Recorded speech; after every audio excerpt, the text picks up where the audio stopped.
international. Basketball sensation Jared Armstrong is using sport to help build communities, to motivate young people and combat anti-Semitism and racism. The 27-year-old Jewish sports star is American and Israeli. He plays for the Elizur Ashkelon squad and is hoping to be promoted to the Israeli Basketball Premier League. The 27-year-old Slippery Rock University graduate grew up in Maryland before moving to Philadelphia, and he's here to talk about leveraging sport to combat anti-Semitism and racism globally. So it's a pleasure to welcome to studio basketball player Jared Armstrong. Thank you so much. Thanks so much for having me. Thanks so much for having me. Tikkun Olam means helping the world, and boy, does the world need it right now. Talk to us about why you are here and what you are hoping to achieve. So about 5 months ago, I had a really naive idea, and that was to combat anti-Semitism, racism, and hate.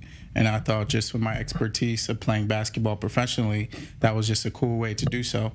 So like I said, the idea was very naive, and I told my mom, I said, hey, I'm going to run a sports camp, a clinic for one day. I'm going to pay for everything myself, provided T-shirts, the facilities, basketballs, and the kids had a blast. And most importantly, one of the kids spoke to the news station and said, you know, I learned a lot today, but most importantly, I learned to understand other people. And that was just really the goal of it, and that was without even adding the courses of anti-Semitism that I provide and racism, without adding the nutrition and financial literacy. So it was kind of a ping that went off in my head that said, you know, here, I think I got something. So from there, I started a nonprofit, and in the summer, starting this summer, I'll have basketball camps starting in Philly and maybe Cherry Hill, New Jersey, to combat anti-Semitism, racism, and hate, bringing kids from all different ethnic, cultural, and religious backgrounds together to learn how to understand each other. You know, I think it's very important with where we are in society. I love that you call it a naive idea, because sometimes the best ideas start off with the person feeling that maybe it's something naive, as you put it. Talk to us about your understanding when you started these sports exercises, when you're meeting with young kids, your understanding of the level of anti-Semitism when you started with these camps. You know, I just felt, just from my own personal experience and just where we're at in the world with propaganda, and just I felt people live in a bubble, you know, not just with anti-Semitism, but with the racism and just hate in all forms. And I felt, you know, using basketball would be a very pivotal way to bridge the gap. You know, so many kids from my clinic hadn't met a Jewish kid and vice versa, or never met a Muslim kid. And I felt it was a way for them to understand and know each other, you know, and at least create the dialogue. You know, most times people, you know, have these prejudge or, you know, these anticipations about somebody else without understanding them, without even having a conversation. So pretty much I'm just trying to build the foundation from an early age for kids in elementary and middle school to learn how to bridge the gap and learn how to make lifelong friendships from people that don't look like you. And sport is such a unifying force for people of all ages. So I'm curious about what you're trying to achieve here in the middle of a war. Children have experienced a lot of trauma. They understand the pain. They understand what is going on. They are also incredibly resilient. So what is your sense? What are you feeling and sensing when you're here with the children in Israel? I sense a lot of resilience. You know, I felt when I came back, I wanted to make an impact off the court. And I knew just with being in the South and being here on October 7th, that many kids, you know, may have lost hope. And I knew basketball drives a lot of people in Israel, a lot of fans that love basketball here in the country. So I had an idea, you know, to basically have a basketball camp for displaced kids. And I had it about 2 weeks ago. I had over 60 kids, provided T-shirts, pizza, all from just a little bit of fundraising, and the kids had a blast. You know, they still talk about it today. So I know for my goal for the next 5 months that I'm still left here is just to provide a safe haven space, but also provide a way for kids to brighten their day, to be able to escape for the world for 2 hours. Because we all know, you know, kids are the future, and the way that we can kind of help their mental space is to keep inspiring them. We can see from the photographs the age of the children that you are talking about. It came as a shock to many across the world when we understood the level of anti-Israel feeling at some American student campuses, obviously older people.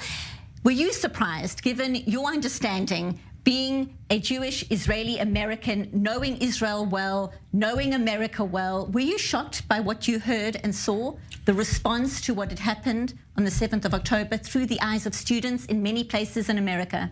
I wasn't totally shocked, but I was just shocked by people's response. You know, I was actually a person that went to visit the Kibbutzim, that went to visit Nir Oz, and it surprised me how many people still doesn't believe that October 7th even happened. You know, so I just think what happened, you know, on October 7th, but I think what I'm doing really amplifies, you know, what college students need to do, and that's to bridge the gap and get educated and understand and have empathy for people that lost their families, for the hostages that are in Gaza. You know, all of this is just coming from misinformation and from propaganda.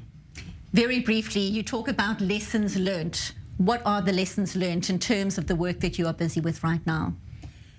The lessons learned, at least that I experience, is people need to become more educated. You know, I think also people need to learn how to dialogue with people that don't look like them, that come from cultural and religious backgrounds that they come from. So for me, it's very important to bridge the gap. You know, we're in a time where hate in all forms are risen, anti-Semitism, Islamophobia, Asian hate, you know, and how will we bridge the gap if we all stay away from each other? So I think for me, it was just using basketball as a mechanism to kind of just make something that was common sense.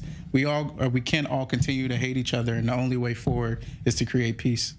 Yossi Melman, your comment. Yeah, I wonder if you came across curses and bad language when you were talking with students at the U.S. campuses that you visited, or you played there or went to study? For me, you know, I went to a college where I was one of maybe 3 Jewish students. You know, I actually wasn't a person that many people thought was Jewish, maybe just from the color of my skin or just not knowing me at all. So I never really experienced it. I do get thousands of comments on my social media from Free Palestine, from the river to the sea. You know, and for me, it's just common sense that people don't understand what's going on. They don't even have, you know, empathy for other people. This has nothing to do with the political view. You know, at the end of the day, this is just humanity, right or wrong. You know, no children deserves to be beheaded. No children deserves to be burned. You know, that has nothing to do with if you're Muslim or Jewish. You know, that's just the right of being a right human. You know, no woman deserves to be raped. And where I come from Philadelphia, you know, that's one thing that many people don't condone is rape. It has been staggering to understand the silence in many parts, in many organizations, women's groups, different organizations, not only in America and other parts of the world. And it is so important that people like yourself are speaking out the way that you are. Kol hakavod, as we say in this part of the world, for having a voice and for using sport to try and break down barriers. It is so important at this time. We so appreciate you being here. Thanks so much for having me. On I-24 News, Jared Armstrong, thank you very much for being here Thank you. in studio.